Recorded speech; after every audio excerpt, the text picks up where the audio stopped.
As it has become my mission to learn how League of Legends truly works and share this information with everyone, following my fundamental laning course, I now present to you the mid to late game tempo course. This is my newest course and it goes over everything that you need to know about the mid to late game, such as team fighting, split pushing, and how to have high CS and many more topics.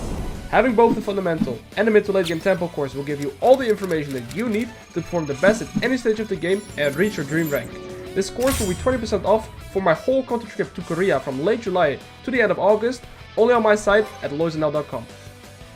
Welcome to topic number 9. And in this topic we're going to take a look at the very common trap that people fall into in the mid to late game. Everybody makes this mistake, so it's very important that we highlight it so we can avoid it in our games and become efficient. Playing for kills can sometimes be good, but very often playing for kills leads to salvaging plays, or you're overstaying your tempo, you're ruining your tempo, or you're ruining other opportunities that you can get on the map, such as side waves, tier 1 turrets, tier 2 turrets, or even neutral objectives. So it is very important to recognize when we should be playing for kills, but most importantly when we should also be avoiding looking for kills. So we already possess all the information and theory that we need to take a look into the gameplay examples. Let's dive into examples on what we want to do, but especially also what we want to avoid. Alright guys, so let's take a look at the first gameplay example. We'll start off with Riven fighting the Jax right here.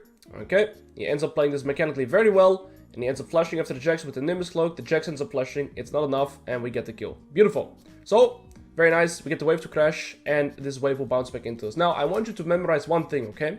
It's 70 minutes exactly in the game right now, and we have 151 gold. We need 70 gold to finish our mythic, so my plan right now would be as Riven to go here, right? Go to this Gromp so that we can get our gold and then reset and go into this bot wave, because it's actually hard pushing back into us. As you guys can see by the wave position, this is a bleeding side wave for enemy team because our next wave is arriving.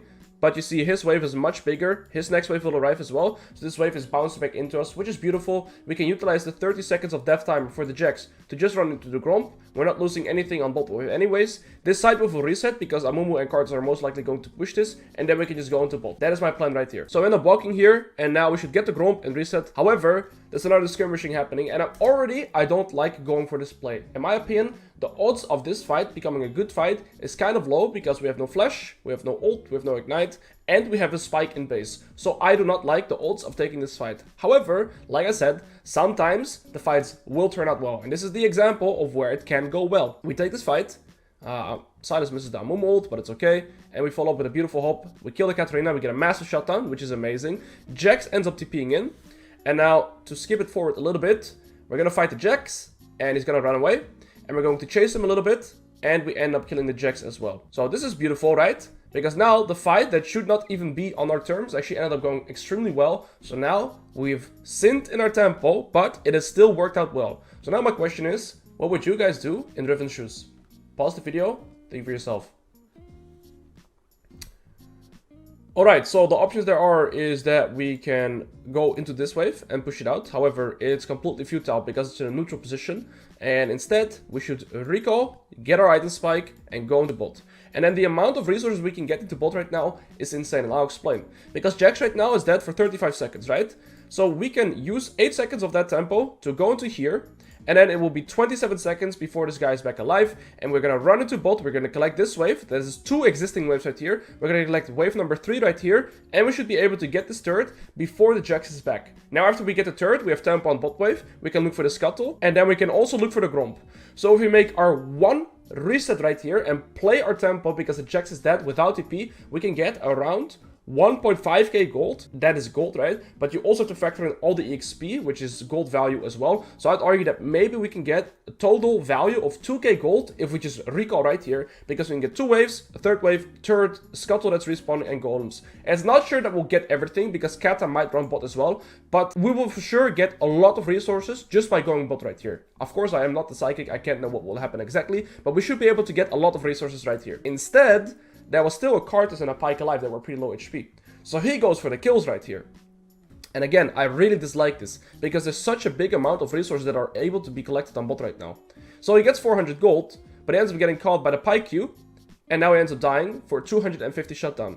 So instead of being able to gain around maybe 1.5k to 2k gold in bot lane. He ended up dying for cards for 400 gold. And he gave them gold with an assist as well. So this is a 550 shutdown for the Pyke, plus cards got gold as well. So we lost a lot of gold. Now the problem that you run into when you don't take this one tempo timer is your tempo timer is going to be gone for another 1.5 minutes as well. Because now Xayah is going to go into bot and push out all 3 of these waves. So now when Riven spawns in 40 seconds, the map is going to look like this. And now it's very annoying because where do we open up now? Do we want to go open up into top? Well, I'd say it's very risky because we barely have any vision there. So we could go mid, but the wave is pushed in. We could go bot, but the bot wave is also pushed in, right? So we don't really have a good wave to open up into right now. Okay, so let's play out the next minute as well. We end up going into bot, which is the correct decision, and we find the Pyke. Beautiful. So we get a second kill. We're somewhat back into the game. Right, Katarina and Amumu are staying into bot. Jax is pushing top, Cards is pushing mid. So he goes mid lane here, which makes sense because this wave is in a turret and this wave will bounce back. He checked it as well, so that's a good decision. Maybe we can collect top as well. Instead, we're just instantly looking to fight again. And this is really the gameplay that I dislike. We should just be playing for neutral objectives, playing for secure stuff on the map. We end up dying again, and here we completely lose control over the game. Now remember, he had 151 CS at minute 17. Now when he gets back alive, it's already going to be 20 minutes in the game. So for the last 3 minutes, we've only gotten 2 kills and 0 means, 0 camps, nothing of other gold income besides the gold that the Riot game just gives you in League of Legends normally, right? So this is one of the most common traps that people fall to into mid to late game. And this guy is a massive player. So if massive players do this, any elos do this, right? So it's extremely important to learn from this and learn to value map or gold on the map, such as side waves and the turrets and jungle camps, instead of only looking at kills to get ahead and win the games. There you go, first example. Alright guys, let's take a look at the second example, and this is going to be a very nice example of salvaging plays that have either already happened or are currently happening, and we're trying to move to the play even though the odds are not good for us and we could get other resources on the map. So as you guys can see, this Zac only has 40 CS, he's been roaming a lot, we have 60 CS up, and this Zac has shown tendency to roam the entire game. Our bot and mid are quite weak, and we're in top side are still relatively strong. Sure, they have shutdowns, but they're not really ahead of us, right? So we're still in a very fine position in this game. Zac is pushed out this wave. He is going to be hovering into this river. We don't really see it, but it's very likely because we also start spam pinging because we knew that the Zac had been moving the entire game. So here we recognize it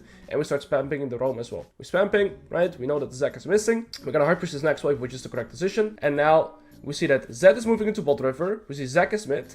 And the most likely thing that will happen is they're either going to look to dive the rumble or look to all move bot and make a play on bot, right? Now, what can we do? We have a wave of tempo right here already, and we can get a 2-plated turret that is still sitting on the map here, just for free, uncontested. Why? Because enemy team is using their tempo elsewhere on the map. So what we have to do right here is literally just collect this top lane turret right here, which will give us 2 plates, which is 350 gold, and the full first turret, which is 600 gold. So we can get 1k gold plus the next wave, and in the meantime, Zac is losing out on waves as well. And maybe with the tempo, depending on how long the Zac stays mid or bot, we could even get the tier 2 turret. So there's a lot of resources for us to gain in top side, right? Instead, we're going to look to match the Zac's move. And I really dislike this, because we can get free resources, because we have tempo on top of. Now we see 3 people there. We saw Swain, we see Zed, we see Shaco, and Zed is bot, plus Zac is moving into bot as well. So now we've confirmed that 5 people are playing into this bot side, and we see that Thresh is already 1 HP, and K is already 1 HP, right? So why should we ever complete our move and not instead just play for resources for ourselves? Now we can also say, we just push this mid wave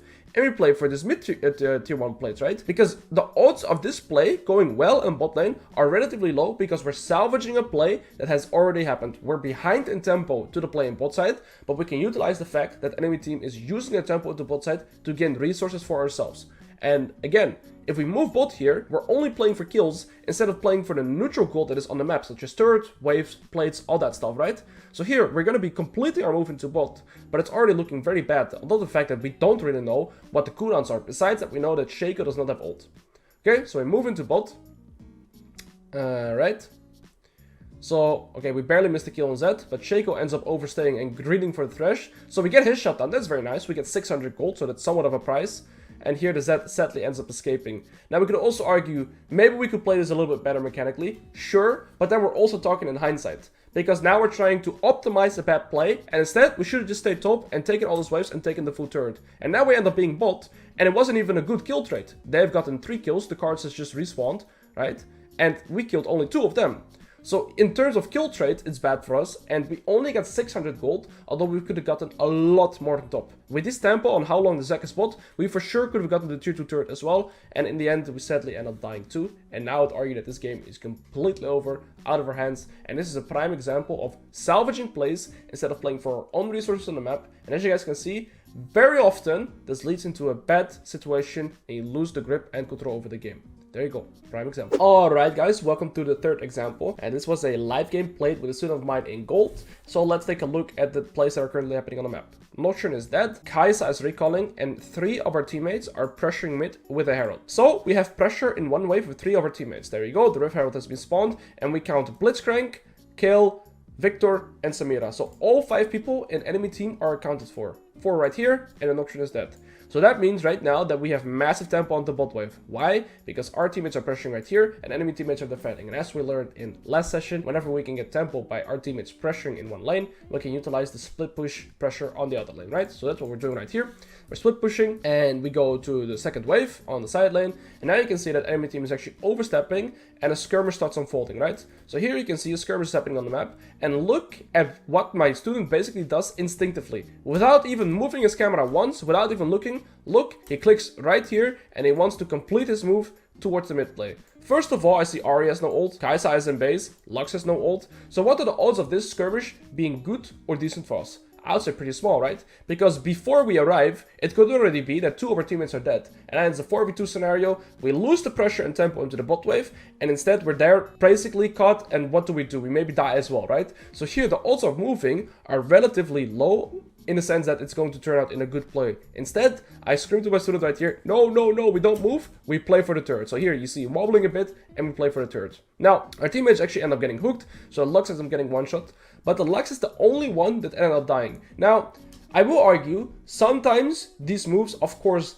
can be good, right? But I don't want to risk moving away here. The most consistent play, the 100% play, is looking for these two turrets. Maybe if we move here, 50% of the time, the play will be good. But 50% of the time, the play can also turn out bad. And again, the 100% play is to always play for tier 2 turrets in these scenarios. So we end up getting the turret right here. Beautiful. And now we push up next wave. Nocturne ends up coming from base and we try and fight him, but he scares us off. And in the meantime, enemy team is still overstaying the tempo on the map. You see Samira wanted to walk to top lane right here to fix this side wave, but they end up skirmishing in the mid lane for a extended period of time. In the meantime, we're pushing out the side wave so that we can look to recall as well. So they're still fighting mid. So now we also recognize, okay, the fight is still going on. Blitzcrank end up dying. Our camera movement is pretty bad here because we don't really know what's happening. We don't really know how high HP people are, but we end up completing our move here nonetheless. And here we see Samira has 1 HP. Okay, so that's the information we have. So it's only Victor and Kale left. There we go. We find the Victor and the Kale right here. Beautiful. So now this play was good because our Ahri is back with ultimate and now we get 2 kills. Pause the frame. What should we do, guys? Very interesting, right? The second I've used my ultimate and my ignite, remember, from I think session topic number 4. Now what can we do? Because now what I would do right here, and I said this to my student as well, we could go top, go top, go top, because look at this wave. Kale is dead right now, Victor is dead, Samira has to recall, and Blitzcrank is dead as well, so it's only the Nocturne. So if we go to top right here, at minimum we can fix this bleeding side wave, and maybe we can get this tier 2 turret as well, and then we would instantly secure our third item completed as well, right? So this is how you want to approach the map. It's so efficient because we got the bot tier 2 turrets. Enemy team ended up overstaying. Sure, that is lucky, but that is very common to happen in any MMR. So we collected 2 kills, and the second the skirmish is over, I just instantly want to run into top lane. And the benefit that we get as well after fixing this wave, then we could recall or get a tier 2 turret, we recall again, and then we can play for the Nesher with our very big 3 item power spike. Instead, we end up looking for a little bit more kills here, as you guys can see, but it ends up turning out pretty well for us, and then we just have to flush away. We don't end up dying, we fix the side wave, and then we can recall and be fine. So here's another prime example of why you should not always be looking to salvage the second that you can. Very often playing for the T2 turrets just grants you such a big amount of gold income, and I play very centered towards this efficiency, right? The side waves, turrets, the jungle camps, and that's why I'm always super fed. And this didn't end up being extremely fed as well, I just completely 1v9 the game. So there you go. Prime example of when to not salvage, but instead play for your own resources on the map. Alright guys, that will conclude topic number 9. It's very important right now that we understand that kills are not the only way to win the game, right? But we can make the game much easier for ourselves if we play for the side waves, the turrets, and the jungle camps whenever we can. So we learned that once a team fight is won, right, we don't overstay for other kills that might not even make any difference, right, if we can get so many more resources through the tempo that we create from killing the other people on the side waves. On top of that, we also learned that very often we should not be looking to salvage plays that are either already happening or have happened, because the odds very often are not in our favor, because maybe our teammates have already used their cooldowns, they are low HP, so by default we're going to be in a numbers disadvantage, making the odds of the teamfight turning out well maybe 30 to 40% chance in our favor. Instead, we want to look for teamfights where we have a 60% or 50% and above at least winning it, right? And if we can get 100% plays such as the tier 2 turrets for free, we should, generally speaking, always prioritize those. So, I hope this was very clear, and I'll see you guys in the next session.